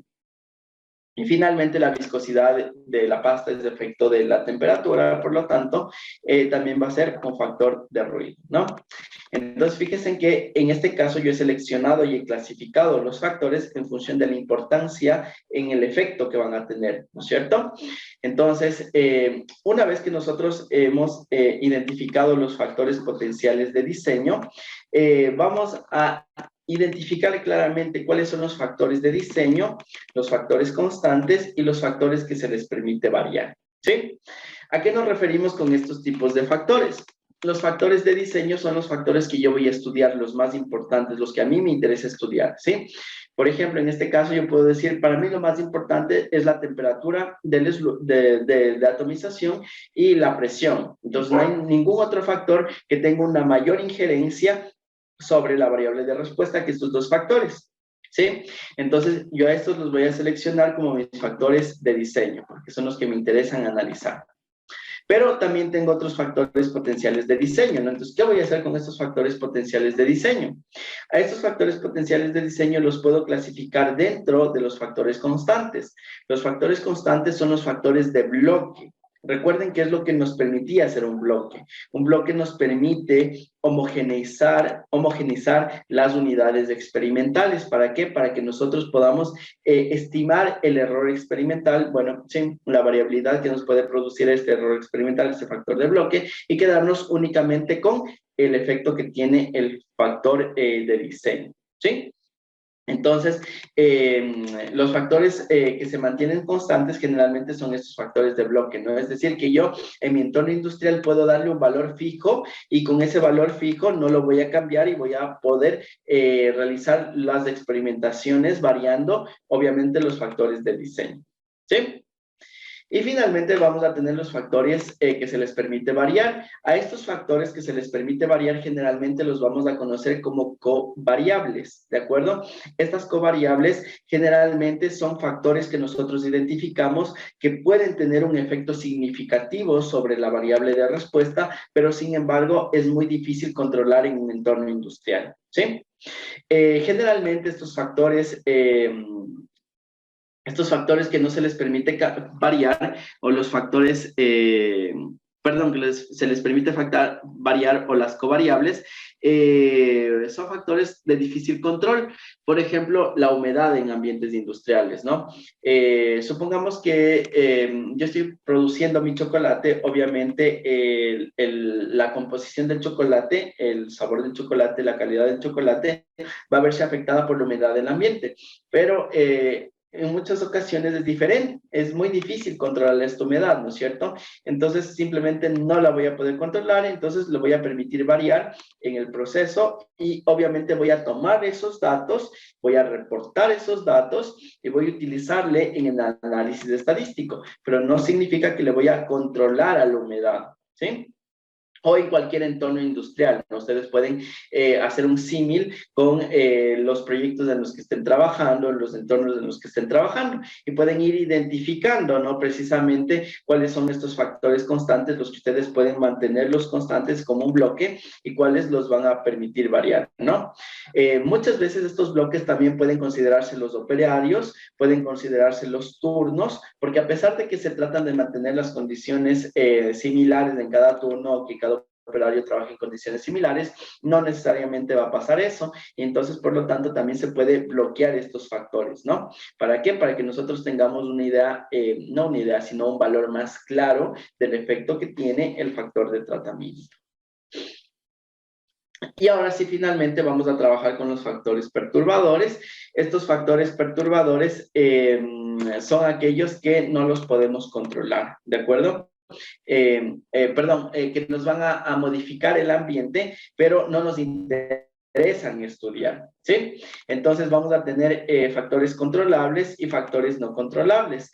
Entonces, los factores perturbadores controlables son aquellos que de igual forma yo puedo formar un bloque.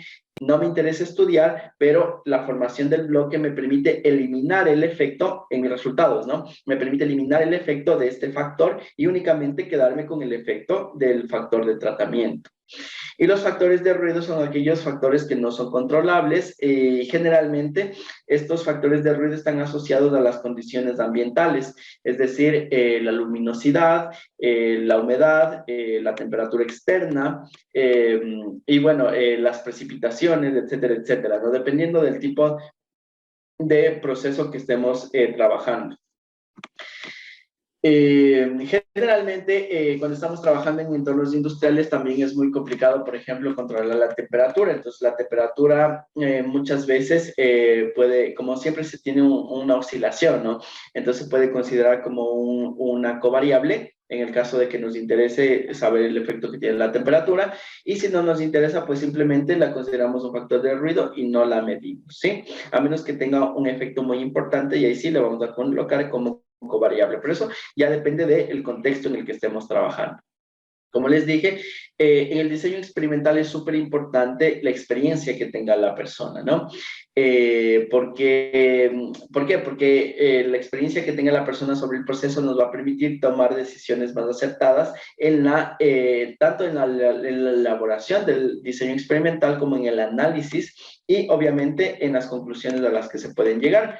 Porque como ya vamos a ver un poquito más adelante, estas relaciones causa-efecto que tenemos a través del diseño experimental tampoco es que son relaciones causales inequívocas. Entonces, siempre tenemos que respetar las leyes naturales, tenemos que respetar las leyes físicas en las cuales se rige nuestro proceso y obviamente en función de eso, pues podemos llegar a establecer conclusiones, ¿sí? Ok. Muy bien, entonces no sé si tienen alguna duda con respecto a los factores. Aquí vimos de forma general todos los tipos de factores que nos podemos encontrar y las clasificaciones, ¿no? Entonces, para hacer un resumen, tenemos factores potenciales de diseño por un lado y los factores perturbadores por el otro, ¿no? Dentro de los factores potenciales de diseño tenemos los factores de diseño, que son los que me interesan estudiar, los factores constantes que me permiten utilizar la formación de bloques, y los factores que se les permite variar, es decir, los que no los puedo controlar, pero el efecto es importante, entonces se consideran como covariables.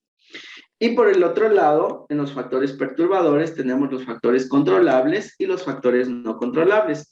En los factores controlables, de igual forma, podemos bloquearlos para eliminar el efecto de este factor, y los factores no controlables pues simplemente ya no se puede hacer nada y los vamos a considerar factores de ruido.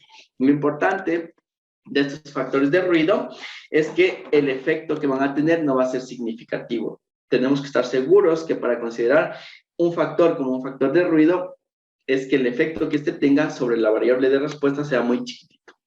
¿Sí? No sé si tenemos alguna pregunta hasta el momento.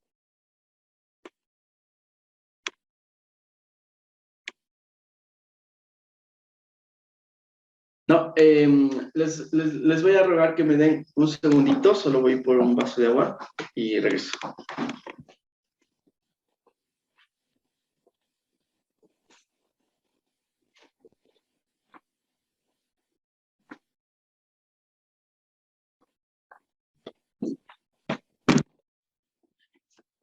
Ok, ya estamos por acá, de vuelta. Entonces, continuando con este tema, ahora vamos a analizar un poquito sobre los niveles y los rangos de los factores, ¿de acuerdo?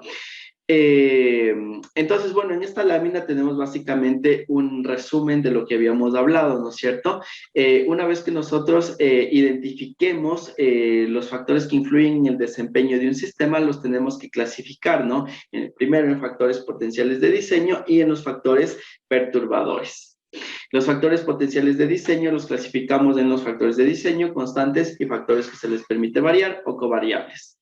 Los factores de diseño, estos son los más importantes para nosotros, siempre recuerden, son aquellos que se desea estudiar en la experimentación. Son los que vamos a variar y los que vamos a analizar el comportamiento de la variable de respuesta en función de la variación de estos factores. ¿Sí? Y finalmente tenemos los factores perturbadores, que se los clasifica como los factores controlables y los factores no controlables o los ruidos. Entonces, una vez que nosotros hayamos identificado los factores de diseño, a estos factores de diseño tenemos que darles los rangos y los niveles con los cuales vamos a trabajar.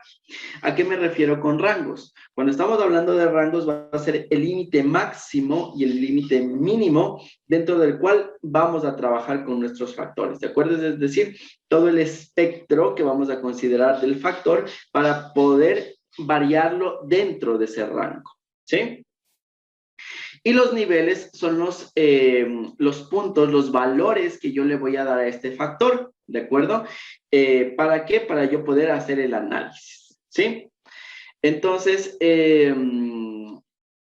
cuando yo voy a seleccionar rangos y niveles de los factores, es importante que conozca claramente si es que el factor es una variable cualitativa o una variable cuantitativa, ¿no es cierto? Sabemos cuál es la diferencia entre este tipo de variables. Una variable cualitativa es aquella que corresponde a posibles categorías del factor, ¿no es cierto?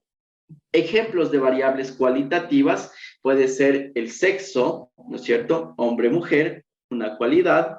Puede ser el color, amarillo, verde, rojo.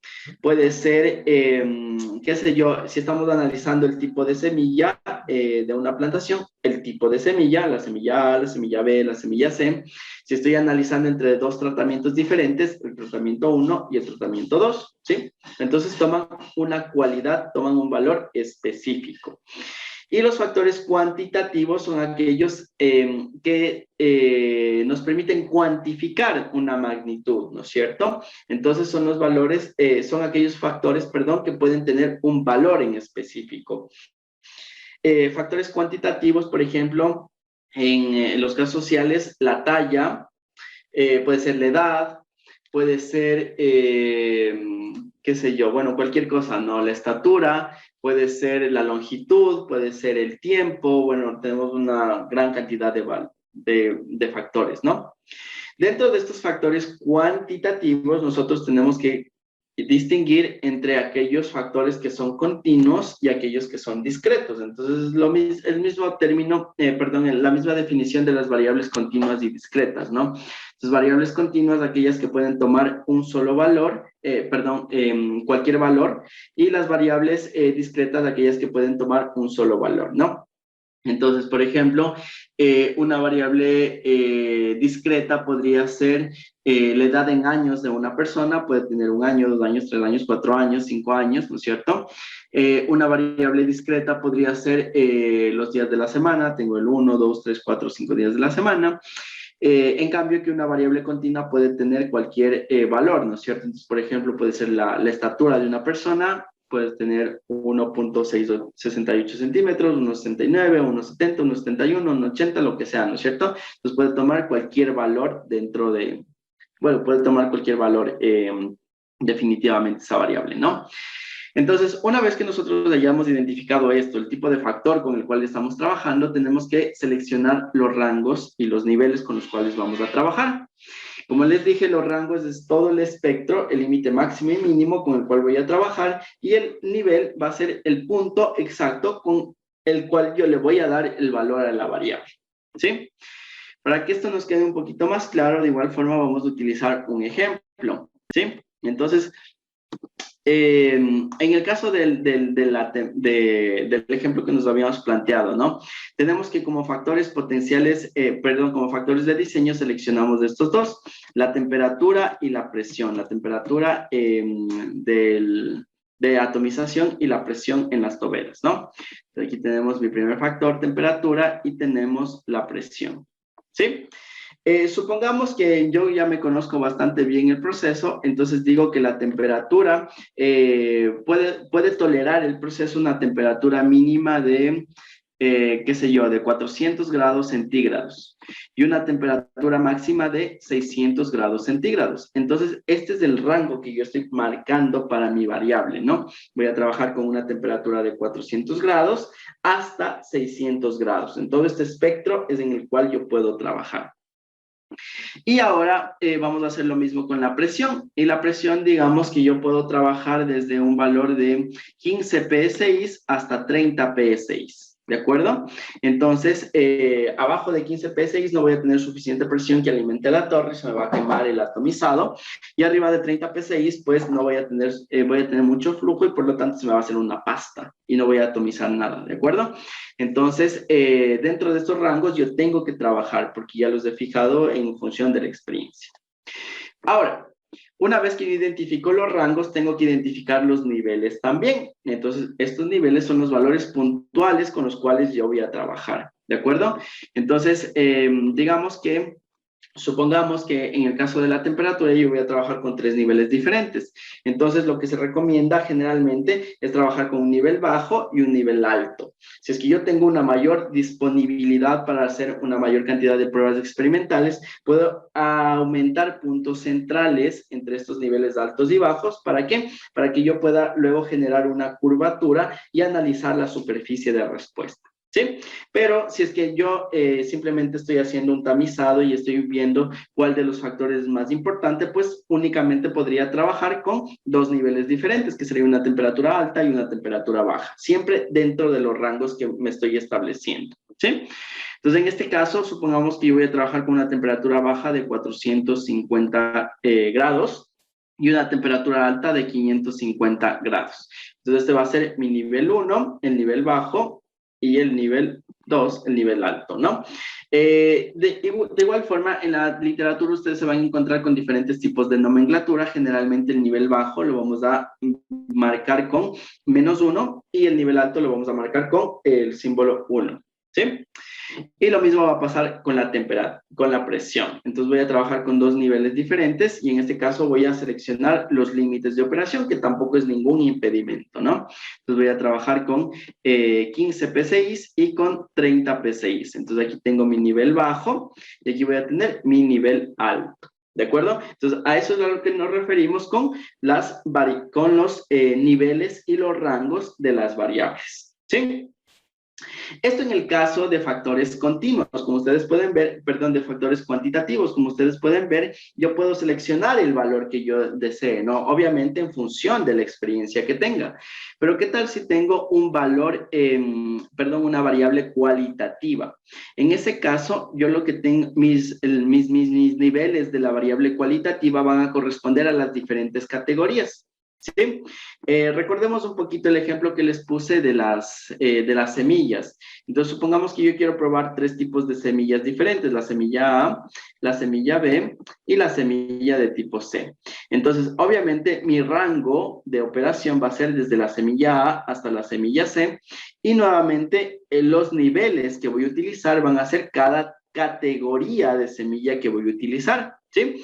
Entonces voy a utilizar la semilla A, que sería mi primer nivel, la semilla B, que sería mi segundo nivel, y la semilla C, que sería mi tercer nivel, ¿sí? Entonces ahí estamos identificando factores, rangos y niveles, ¿sí?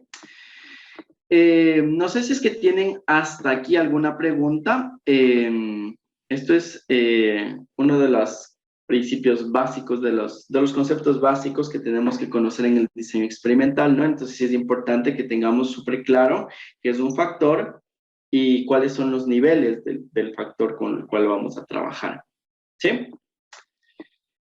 Bueno, y si no tenemos preguntas, pues eso sería todo por el día de hoy. Les agradezco muchísimo por su participación. A lo largo de esta semana, pues les seguiré enviando material a los administrativos para que los pongan a disposición de ustedes. Y también les voy a dejar una pequeña tarea para que la vayan desarrollando en conjunto con este primer módulo, ¿de acuerdo? Esta tarea del primer módulo, pues básicamente corresponde al desarrollo de las etapas previas de un diseño experimental. Entonces, en esta tarea ustedes van a buscar un ejemplo de un entorno en el cual ustedes están trabajando y van a ir desarrollando absolutamente todo lo que estamos haciendo durante las clases, ¿no? Entonces van a enunciar el problema, van a identificar los factores, van a identificar los niveles y van a ir construyendo su diseño experimental, ¿sí? Como ustedes saben, cualquier duda o cualquier pregunta que se les pueda ir presentando en el camino, ustedes tienen el material disponible para que lo puedan revisar. De igual forma, me pueden contactar a través del WhatsApp que tenemos en el grupo de este curso de diseño experimental. Y también me parece que tienen disponible mi correo electrónico, entonces cualquier duda la pueden realizar a través de estos medios que tenemos disponibles, ¿no? El WhatsApp, el correo electrónico o durante las sesiones que tenemos sincrónicas, ¿sí? Entonces, eso sería todo por el día de hoy. Les agradezco muchísimo por su participación y nos vemos el día viernes. De igual forma, cualquier retroalimentación que ustedes tengan siempre será bienvenida, ¿no? Muchísimas gracias y que tengan una excelente noche. Hasta el viernes.